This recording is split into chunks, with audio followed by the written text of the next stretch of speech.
বর্তমান সমাজে আমরা প্রত্যেকেই কম বেশি স্মার্টফোন ব্যবহার করে থাকি।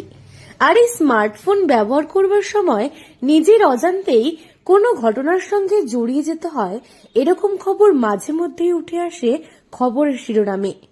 সে কথা মাথায় রেখেই সাইবার ক্রাইম নিয়ে সচেতনতামূলক কর্মসূচি অনুষ্ঠিত হল বালুরঘাট মহিলা মহাবিদ্যালয়ে জেলা পুলিশ প্রশাসনের উদ্যোগে। শুধুমাত্র বালুরঘাট মহিলা মহাবিদ্যালয় নয়, জেলার একাধিক স্কুল কলেজে ধারাবাহিকভাবে এই ধরনের অনুষ্ঠান করা হবে বলে জেলা পুলিশ প্রশাসনের পক্ষ থেকে জানা যায়। সামাজিক গণমাধ্যমের বিপদ, বিশেষত টিনেজার কলেজ ছাত্রীদের কাছে সাইবার ক্রাইম কতটা ভয়ঙ্কর হতে পারে এবং সাইবার ক্রাইমে কি কি সমস্যা হতে পারে তা নিয়েই এই জনসচেতনতামূলক ক্যাম্প। সাইবার জগতের অপরাধের কথা, কিভাবে সেই অপরাধ হচ্ছে এবং সে বিষয়ে কিভাবে সতর্ক থাকা যাবে তা নিয়েই হয় বিশদ আলোচনা। বালুরঘাট গার্লস কলেজে আসার মূল উদ্দেশ্য যেটা আছে সেটা হচ্ছে যে আমাদের সাইবার অ্যাওয়ারনেস প্রোগ্রাম একটা হচ্ছে।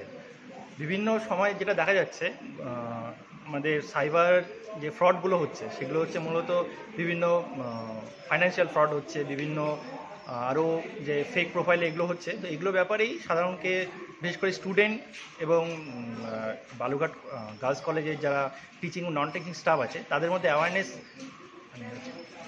বাড়ানোর জন্য এই প্রোগ্রামটা করা হচ্ছে। এটা যেমন পাসওয়ার্ড হ্যাকিং, ইমেলের নিরাপত্তা, অনলাইনে প্রলোভন, ফেসবুক সহ বিভিন্ন সাইট থেকে বিপদ, এটিএম কার্ড জনিত বিপদ, নেট ব্যাংকিং ও মোবাইল নিরাপত্তা, কিভাবে আর্থিক প্রতারণার শিকার করা হচ্ছে, কিভাবে জাল বিছিয়েছে প্রতারকরা, তা নিয়ে দীর্ঘ আলাপ আলোচনা হয়।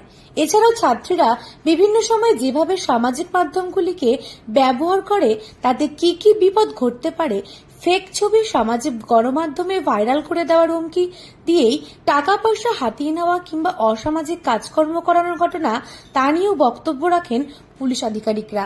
প্রতিনিয়ত বেড়েই চলেছে সাইবার অপরাধ সংক্রান্ত অভিযোগের সংখ্যা।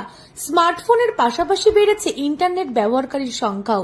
আমাদের একটা রুটিন প্রোগ্রাম আমরা বিভিন্ন ইনস্টিটিউট যেমন স্কুল কলেজ এগুলোতে আমরা নিয়মিত করে থাকি। এটা পরবর্তীকালে আমরা বিভিন্ন জায়গায় আরও করব। এটা কি জেলা জুড়েই প্রত্যেক সময়ই হয়ে থাকে। আপাতত ইলেকশনের জন্য একটু বন্ধ ছিল, এখন থেকে আবার রিজুম করা হয়েছে, বিভিন্ন জায়গায় আরও করা হবে। সেক্ষেত্রে প্রাথমিক সতর্কতা অবলম্বন করা উচিত। প্রথমত, নিজস্ব পাসওয়ার্ডগুলির নিয়মিত পরিবর্তন করতে হবে, তাদের জটিল করতে হবে। এর অর্থ কমপক্ষে 10টি অক্ষর সংখ্যা এবং প্রতীকগুলির সংমিশ্রণটি ব্যবহার করা। দ্বিতীয়ত, অপরিচিত ওয়েবসাইটে কখনো নিজস্ব তথ্য জমা দেওয়া উচিত না এবং আর্থিক পুরস্কার, ডিসকাউন্ট ইত্যাদির প্রতিশ্রুতি দেয় এমন লিঙ্কে ক্লিক করার ব্যাপারেও সাবধান থাকতে হবে। তৃতীয়ত, ব্যক্তিগত তথ্য লকড রাখতে হবে। চতুর্থত, ইন্টারনেট থেকে ডাউনলোড করা সমস্ত সফটওয়্যার ব্যবহার আগে স্ক্যান করা উচিত। পঞ্চমত, অচেনা কন্ট্যাক্টের কাছ থেকে আসা ইমেল অথবা এসএমএস এর মধ্যে থাকা ফাইল বা লিঙ্ক ডাউনলোড করা কখনোই উচিত নয়।